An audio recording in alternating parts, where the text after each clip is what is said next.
welcome everybody today. I'm glad to see you all, and welcome back several people. And if you, we are muting microphones, so if you've got any questions for Darcy, please either put it in the chat box or wait for the end of Darcy's presentation, and I know she'll be willing to answer any questions that you may have. Today it is my great pleasure to welcome Darcy Hemstreet to talk to us all about Italy. Darcy is a friend, I'm happy to say, and was born in Southern California and raised there and in Seattle, and now lives on Bainbridge Island. She frequently traveled, and after several trips to Italy, she realized how much she loved the country and the people and their way of life. And in 2004, founded her company, Ciao Darcy. Darcy takes small groups to Italy to get the real Italian experience, so that they're met as family with her guides and her restaurants that are not in the tourist center, and her chauffeurs, because let's face it, Italian drivers are not the same as American drivers. So today I'm thrilled to welcome Darcy. So please. Thank you, Janet. So hi everybody, ciao a tutti. First of all, I speak enough Italian to get by, but I'm not fluent in any means. And I could be, I guess, if I lived there for at least 6 months in a small village where they don't speak English. But of course, all my guides and drivers and everybody, you know, the hotels, they all speak English. So it's easy for me to not practice as much as I should. And, but if I was in, you know, a remote area and needed to get by, I could figure that out. But I'm fluent in Italian menus, I'll tell you that. So it's like very important how to read a menu and order the wine and all that. So, but I just always loved traveling, and I went to Europe a few times. I've traveled all over the States and went to Europe a few times. But it was when I arrived in Italy, I literally felt like I had lived there. I was so comfortable. I knew where I was going. The people were amazing. The food, I mean, just everything about it. And people will ask me, where's your favorite place? I mean, you could just drop me anywhere. I mean, and just pick a place and I would be so happy forever. Because they're all wonderful. And each region has its own special thing. So it is, I don't know, I was thinking how, like, when I do travel and I go new places, it is like opening up a new present. You know, you dig in to see what's in there, and that is what I love about traveling, because everything is so different, and meeting the people from all over the world, not only the locals. So it became this, oh gosh, just this feeling I had to share with people, and friends would come with me, and people would always ask for my recommendations. And so that's how I finally thought, you know what, if, you know, I want to be able to show this myself. And I spent years weeding out my favorite tour guides and drivers. So that is kind of how it happened, I guess. So, and it's been 16 years, coming up on 17 years of my business, but traveling for 25 plus years. So has anyone been to Italy? I know, Janet, you've been. So Darcy, can you please tell us how coronavirus has affected your guides and the restaurants? It's been really, really hard. As here, Italy was amazing as far as everybody. Last spring, when they did the lockdown for 3 months, I mean, literally everybody locked down. I mean, the entire country, which helped them for the summer, for their numbers to be down. They had tourists coming from England, from Canada, from, you know, other parts of Europe, and Italian people were traveling as well. So, you know, of course they were wearing masks and there were some restrictions, but for the most part, they were able to have a nice summer, and they did have, you know, some tourists there. Of course, they were missing the Americans. Now, they just started yesterday another new pretty strict lockdown, not quite as severe as last spring, but they can't leave their area, their not their region, but just even their town. The restaurants are closed. They can do takeout only. It's been hard. It's been really hard, I think, especially for the drivers, because the tour guides have been kind of busy with the other travelers that have been coming. I mean, they miss the Americans totally, and Asians are not there, Chinese are not there. But the drivers, I think what's hard is Americans rely on the drivers, and that's most of them work mainly with Americans, because Italians, if they're on vacation, they're going to drive their own car or they're going to rent a car because they think they can drive better than anybody else. So the drivers have been hurt, I think, one of the most, which has been sad. They've had some supplement from the government, but not a lot. Other people like cooking schools or language schools, they've been able to do online classes, which is helping. And they're doing really well. I mean, with that, I mean, it's amazing how people are supporting them and loving the cooking classes as well as the language classes. So it's been tough. In restaurants, you know, it changes all the time. They were able to have outdoor seating. A good friend of mine who has a restaurant in Florence, he was able to move his seating out in the piazza. Then they said, no, you can't. Then they said, yes, you can. I mean, it literally is like this roller coaster ride for them, you know, and now they're shut down. So it's been tough. Yeah. They write me all the time. They're like, please, we miss the you know, send us all the Americans. We miss everybody, and you know, the hotel people. Yeah. So Sheila would like to know, are the museums open? Museums are open with masks, of course, and they have limited hours and limited people going in. The shops are open right now, which is crazy. The restaurants are closed, but the shops are open. So, yeah. So by shops, you mean the dress shops and the hardware stores and? Yep.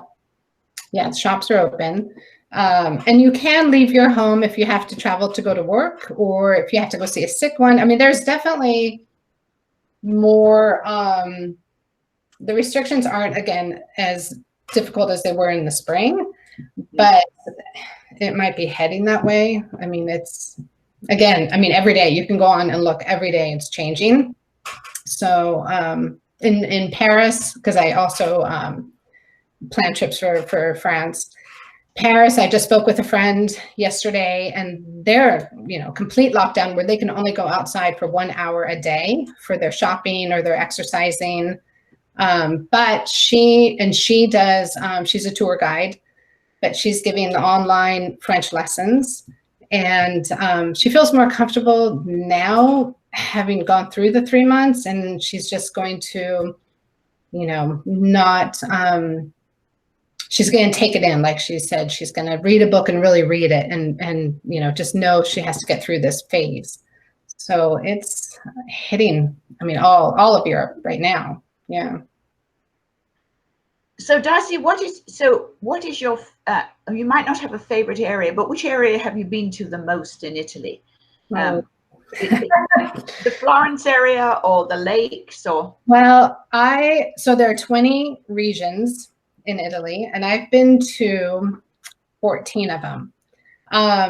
There's still a couple I haven't been. And of course, like there's some regions where, I mean, I try and hit the ones where my clients are going to go, because I really want to know, you know, the hotels and the restaurants and guides. And so I literally will know where.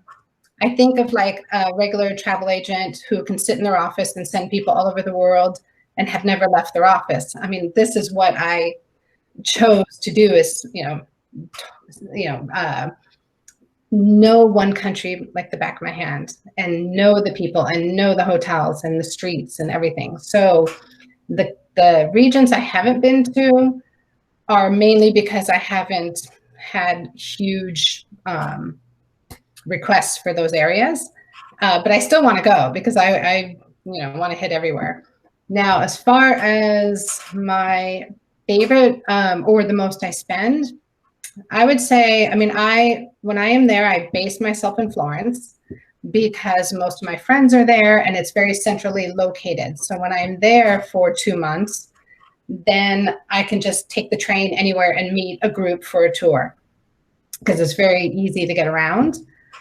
But favorite is tough. That's like asking who your favorite child is. I mean, it's like every place has its own special, and it depends on the time of year. But I do love, I mean, it's hard, that's the one thing about Italy. It's so diverse, right? You have the mountains, you have the sea, you have the countryside, the wine country, the cities. So it's a tough question, Janet. I would go anywhere. Yeah. I do have Florence, so only because almost all my friends are based there, and it is so centrally located. However, every time I go to Verona, which is just maybe an hour and a half north of Florence, I always think, why am I not staying here for the 6 weeks or 2 months? And then I think, well, my friends are in Florence, and I still get to go there all the time. So yeah, it's tough. So Reed asks, what are the questions you would recommend people get answers to before planning a trip, either in Italy or elsewhere? What are the questions? Yes, you would recommend people ask before planning a trip. Before planning a trip. Well, how much time they have and how many places they can visit in a certain amount of time. People have an idea that they can hit the whole country in 10 days. And what else? Let's see. And so, I mean, we will talk about that and how, I mean, for me too, I mean, slow travel is my thing because you really want to get to know the area and feel it. Otherwise, you're just crossing off, check marks there, boxes. Yeah. The other thing that they would want to know, travel times would be good. A lot of people look at the map and they don't realize how far it takes or how long it can take to get from one point A to point B. So they're planning, oh, it'll take us an hour to get here, where, okay, you may be in the countryside and the roads are very curvy and slow, or you're behind a tractor and it's slow. I mean, so there's, other things to consider. Also, I would say they should ask, what do we do if there were emergencies? I mean, if there was a train strike, what do we do? Or if there was, something like that. So they are prepared. Because, I mean, things happen, right? And just to make their trip a little bit easier, they should know the hard what ifs. Yeah. I always travel on the 10% rule. 10% of the time things go well. 10% of the time things go not well at all. And 80% of the time it's fine. Right. And the 10% of the time when things go wrong turn out frequently to give you the better memories. Right. No, that's so true. Because you'll always remember, I had, a client who they were stuck in an elevator. It was one of those old elevators that were, you can see through them. They had like the grids and you can see through them. And they were stuck in there for an hour. And I had my food tour guide was meeting them in Rome. And she sat there. They were there for about 45 minutes stuck in the elevator. And so she just sat talking to them and giving them her history and everything. And it worked out great. And she's like, the daughter was outside the elevator. She's like, take a photo of them. You guys will remember this forever and laugh about it later. And sure enough, they do. But yeah, I mean, just, things don't always work well in Italy. It's an old country. It's, Yeah. So you do have to be very flexible, and it's good for people to know that ahead of time. If they go in as Americans traveling in America, it's, it's different. Like I said, I mean, things can happen. So, but that's what makes it fun and adventurous. And yeah. So if people haven't been to Italy, tell us what Italians eat for breakfast and lunch, and because dinner is probably as late as it is in Spain. Yes. Well, not quite Spain. Spain is very late.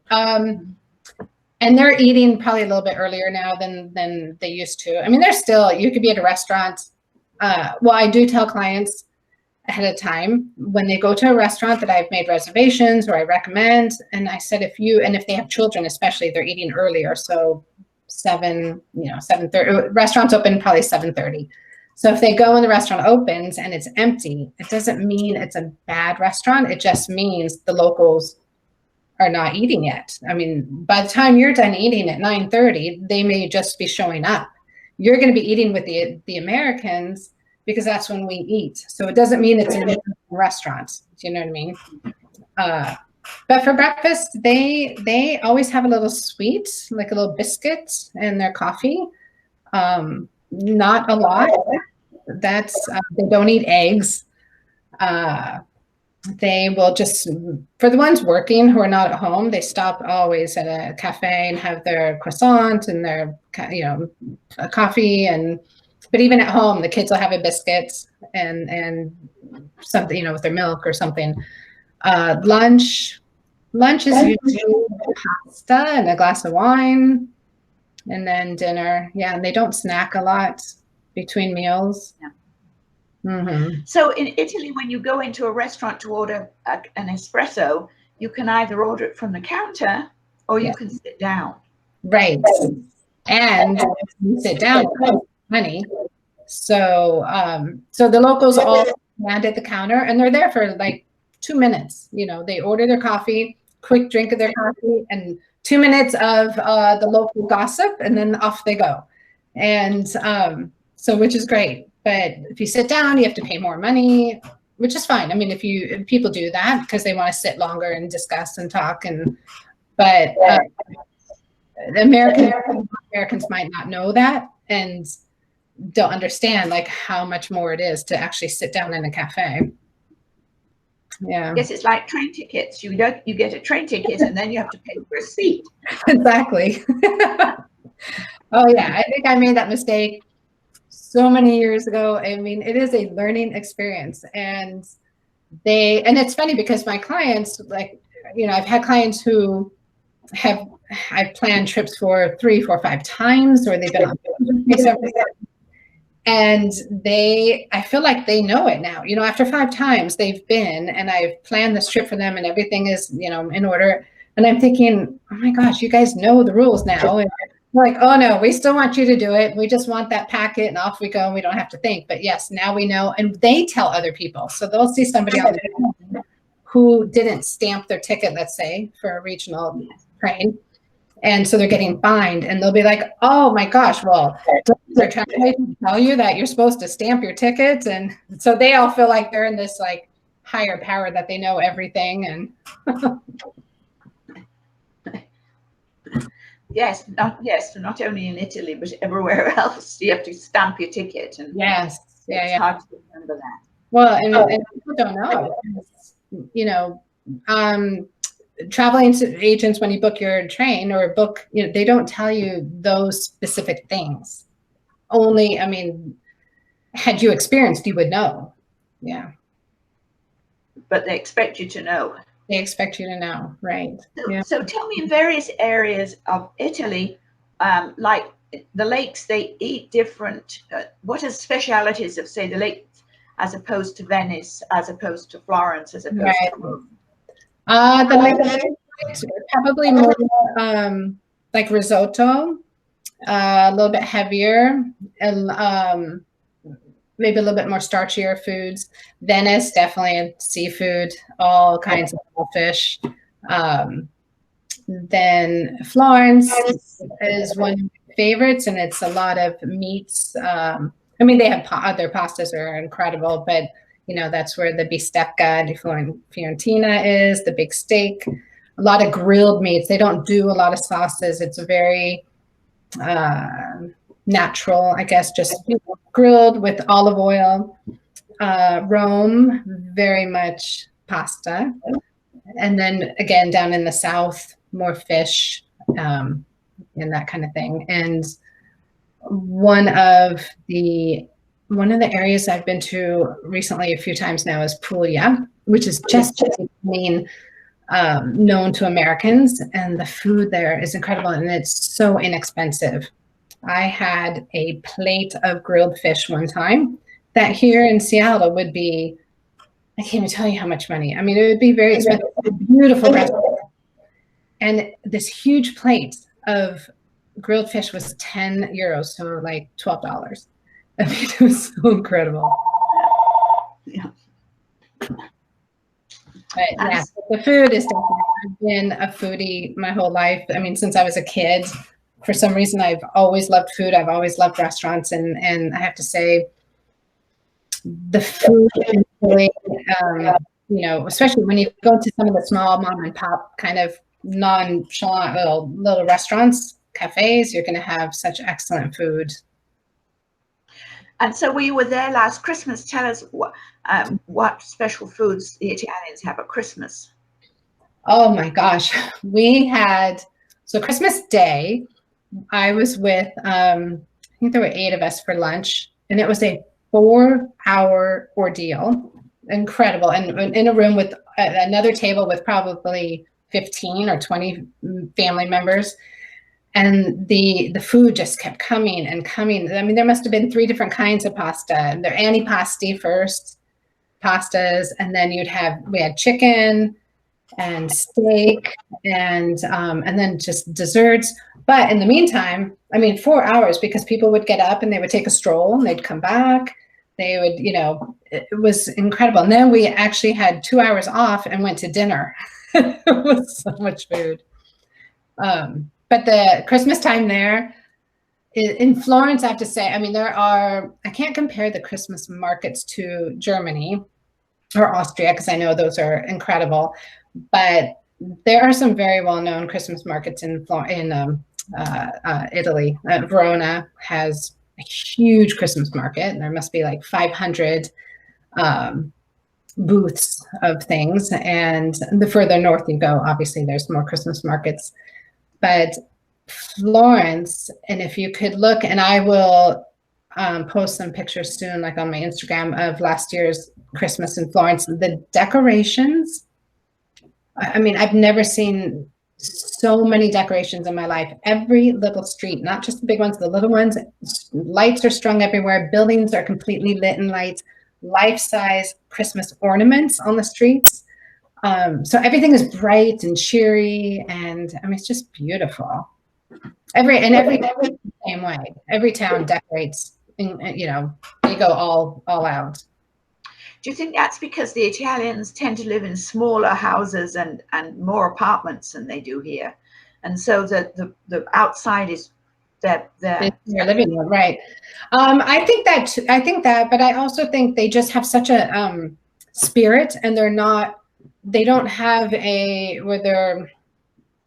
where maybe it's not politically correct to do so much, you know what I mean? Like now in the schools, you don't say certain things, or you say Happy Holidays and not Merry Christmas, where they're so much into Christmas that I think, you know, that is also part of it. But yes, I mean, I agree, definitely. Because, you know, in the cities, especially because their homes are small. Yeah, they don't have room for a big Christmas tree. So every piazza has a huge Christmas tree, decorated differently. You know, one's very Art Deco, one is traditional.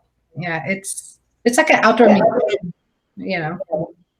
And so do they all go to midnight mass? Yes, they all go to midnight mass. And I mean, it is a huge holiday, of course. And I do tell people, especially when they have kids and they can't find time because of the school year to travel to Italy, I always tell them that everybody seems to have 2 weeks off at Christmas. You know, your kids are off of school, sports are off.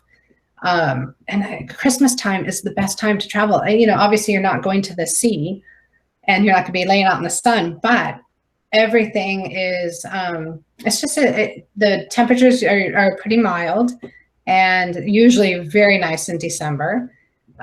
So it's a really good time to travel, and it's beautiful. Yeah. So do things close down on Christmas Day, or do they close down? I mean, would the museums be closed at Christmas? Some are. There are some open, but mostly they're closed on Christmas Day. The restaurants are open, but Christmas Day is usually closed, and then they open up the next day. And some actually, some the next day is also a major holiday. So, you know, some could be closed on the 26th, but most of the museums all open back up. Yeah. I mean, there's still. And do children, I know they have St. Nicholas, but do children get as many presents in Italy as they do here? Is it a big gift giving? No, not like here. I mean, they get gifts, but not from what I've seen, what people give their kids. I mean, it's different. Yeah.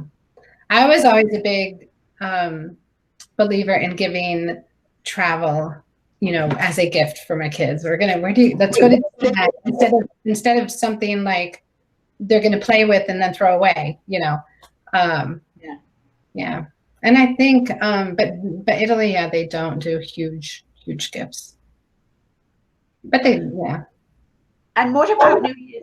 What about New Year's Eve? New Year's Eve is, I mean, it's a party in the piazzas. There are, I mean, obviously restaurants are open. They're doing special menus. You don't go in to dinner until 10 o'clock at night. Yeah, so it's a big deal there. Even in the smaller towns. Yeah, that they celebrate New Year and. Yeah.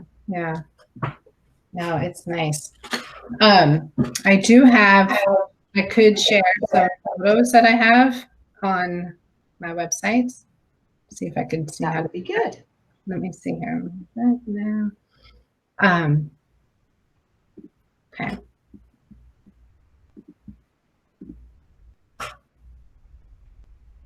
Okay, so can you see? Yeah. Okay, good. So I will click on one. I'll just kind of go through it. Let's see if it comes up. Is it Janet? Can you see? I could see a compendium of your photographs, and now it's gone dark, and you're clicking on. It looks like Rome, but I don't know. I can't. It's so dark. I can't. I mean, it's right. So for some reason, it's not letting me click on one specific photo, which is kind of a bummer. Let's see. We'll try this again. Okay, I'll give it one more try as it's loading.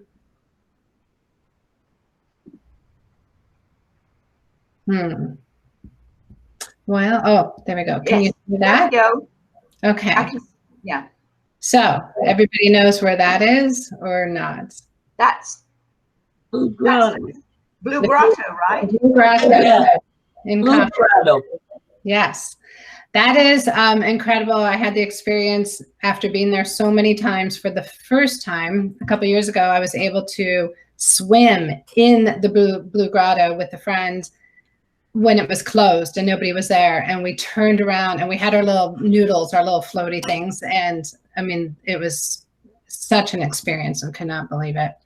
Rome, the Colosseum. And this is also Rome. This is one of my favorite tour guides, Mauro. I've been using him for, gosh, 15 years. He is incredible. People love him. He just loves his city and knows his work. And so which city is it? This was in Rome. Yeah. This is in the Forum. And then this is just a wine cellar at Badia Coltombono in Tuscany, ancient cellar. Food, of course. So this is a wine tasting with our little snacks that go along with it. This is in Chianti, the wine tasting. If I go too fast, let me know. This is an incredible baker in Rome, and I offer a wonderful food tour. The gal who gives the tours, she's Australian, her father's Italian. She had a TV show in Italy, a food, like our Food Network. So she had a food TV show and her knowledge of food is incredible. But this gal, she's had generations who have owned this bakery, and their cookies are incredible. So that was one of the stops. This is Badia Quotembono, which was a monastery, 13th century monastery now. And the monks were the first to plant the Chianti grapes, came from Badia Quotembono. And now you can actually stay there, and they have week-long cooking classes. And so we do a tour of the monastery there. And this is just more checking out vineyards. This is in Venice, which they, this is David Florence. Get through some of this. This is one of my tour guides in Florence. She is also Australian, married to an Italian, and has studied. She and I do a Florence and Venice tour together. She lived in Venice and she worked for the Guggenheim. She's incredible with her history and her knowledge of all that.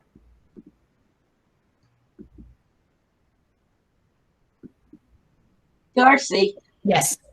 Do you go to Sicily at all?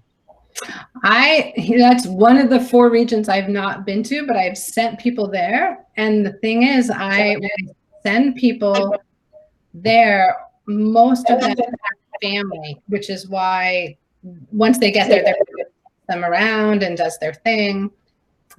So that was on my list to get there this year. So hopefully next year I'll get to Sicily. It's huge. I need at least like 10 days, if not more, to really get to know it. This gentleman, this is in outside Parma, and this is making of the Parmigiano Reggiano cheese. Fascinating to see. Oh, there's the wheels. Yes. Oh my gosh. You can stick one of those in your suitcases to go home with. That might cost a lot for the weight. This is Cinque Terre, Monterosso, which is again one of my favorite places. And so, do you walk people along the cliff in Cinque Terre? Well, we do the ones if they're open, and it's also an option. I will definitely take anybody when they're on a tour with me. I will, if somebody wants to do the whole thing, I'll go with them, and we just get up super early and we go do it before we meet everybody. So yeah, I mean, definitely. And this is Positano. This is in the Amalfi Coast. Mm-hmm. We stayed at a fabulous hotel. This is the balcony off of one of the rooms. Wonderful, wonderful family who's owned this hotel for years. I've been going there for 20 plus years to this place. He just wrote me yesterday, and he was the one who was like, we miss you guys. We need you Americans to come. This is also Positano, one of the cooking classes we do. Really fun. It's Chef Andrea. This is at a hotel called Buca de Bacco on the water, on the beach in Positano. And so what are you making there? We make, oh gosh, we make all sorts of things. Pasta with pesto, we make a pizza, we make a chocolate torte, we make, oh my gosh, let me think what else. I mean, it's so much food. I don't even know how we eat it all. Well, we can hardly eat it all. Positano, and again, in Positano, if people want to hike up to, you know, there's the famous trail, you know, the gods. So if people want to do that, I've taken them up there early in the morning. There's a beautiful cemetery up there to explore. This is in Florence. This is in Capri, and it is a famous restaurant. You are underneath all the lemon groves, and it's almost, I mean, it is an experience to be there. Just the food, the ambiance. I can't even explain how incredible this restaurant is. So you're under the lemon groves, but if it was bad weather, they have a cover that goes over the trees, the top of the trees. So you are covered, but it's incredible. And Venice is such a great place to take photos. I mean, you can just walk in every canal, every street. This is our lunch in a castle in Tuscany. I had one of these girls in this particular trip. She just started crying and we didn't know what, and she had never been out of the country, out of America before. And she was so overwhelmed. She'd start crying. It made me cry. It makes me cry thinking about it. She was so moved by the whole thing, which I love because, you know, I get that. This is in Chianti. I think we should be almost there. My many hairstyles. This is our cooking class in Chianti. It's run by two sisters who are so fun, and we have lunch with their father and their children after we cook all day, and they're just incredible. And we learned to make a lot of good things, a lot of pasta. They make it look easy to make the pasta, and then I get home and I'm like, what? And it's hard. A lot of wine tasting. Assisi. So Umbria is a place where not a lot of people go because they tend to stay in, you know, Rome, Florence, Venice, and Umbria is amazing. It's one of the regions, I think it's the only region that is not on the water. It doesn't have any, you know, it's completely inland, but it is fascinating. And Assisi is really pretty.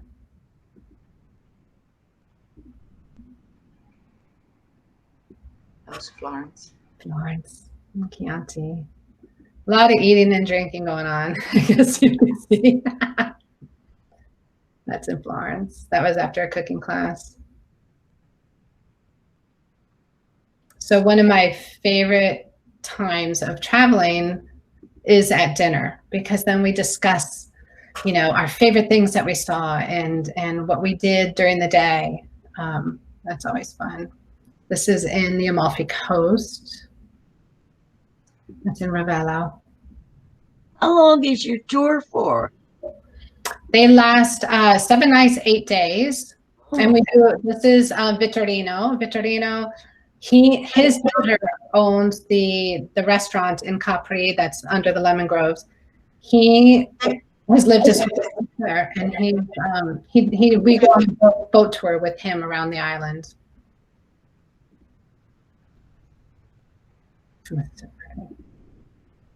So yeah, I mean, there's just I think, where are we here? Amalfi Coast. These are magnificent. Oh, thank you. This is Ravello, and there's a beautiful garden here at this hotel. This is where Greta Garbo used to stay, so they've got the Greta Garbo suite at this hotel. But the gardens here are incredible. So you can pay to just visit the gardens at that hotel. And the markets, of course, are beautiful. And this is a villa we stayed in one time in Tuscany. So usually the tours are 8 days long, but we only move twice. So we'll do 3 nights in one place, 4 nights in another. So that, you know, we really get to know the area. Good. And do day trips and that kind of thing. This is Verona. When I mentioned Anne and Denise, they're in Moriasco. Oh, really? I know where that is. Yeah, that's where they live. Oh, wow. They love it. Love it. I bet. This is up in Lake Como. I was gonna say that's Lake Como, yeah. Yeah, Lake Como. Yeah, Lake Como is beautiful. And doing a little bit of artwork. So I mean, I do all different. I'm gonna shut this down here. Let's see if I can go back. I do offer actually a few different things. So I will do consulting. So if somebody wanted to book their own trip, but they just needed information from me, my tour, you know, help with their itinerary, how to get their train tickets, everything, you know, tour guides, that kind of thing. So we'll do that. And that's just by the hour consulting, or I do full itinerary planning where I will, you know, take care of everything and book everything together for you. And then I do the tours. So I'll do anything that, can help somebody with their trip. And What's the price range, Darcy, on this? Can you tell us sort of?